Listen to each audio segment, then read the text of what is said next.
You see, there are a lot of problems with musical criticism. First off, being music is a very difficult thing to talk about. Professional musicians spend their careers and their lives learning terminologies, vocabulary that helps them understand what one another is talking about in music, and the general public does not always understand these terms. So you run the risk of writing about music and making it sound very academic and pedantic, something that the layman cannot relate to. On the flip side, however, writing about music can become just flowery and poetic and very vague and metaphorical, so it doesn't really have any true substance. You don't know exactly what the person is talking about.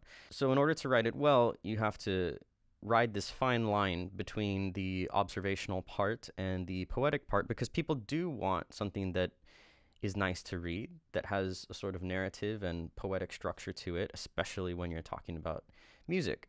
Some of you may have heard this very famous quote: talking about music is like dancing about architecture. And the verdict is still out as to whether that was Frank Zappa or Elvis Costello or some other musician, but it is very widely quoted, and I think with good reason. It sort of makes sense. You're talking about an art form that is bound within time. It is all audio. It is just about the most abstract form of art that you can have, especially when it's lacking lyrics. And really, the only good way to pin it down is through recording, which captures the essence of what was done. And even that has all these problems with recording technology, trying to get the most high fidelity sound. And nowadays, it's very difficult to tell what is mastered and mixed and what is edited. You can have many mistakes and cover them up these days, and nobody would really know.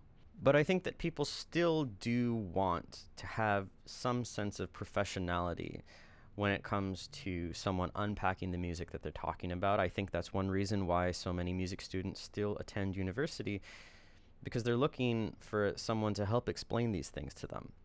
I think the general public also wants this, but they don't want to be spoken down to, and they don't want to be manipulated.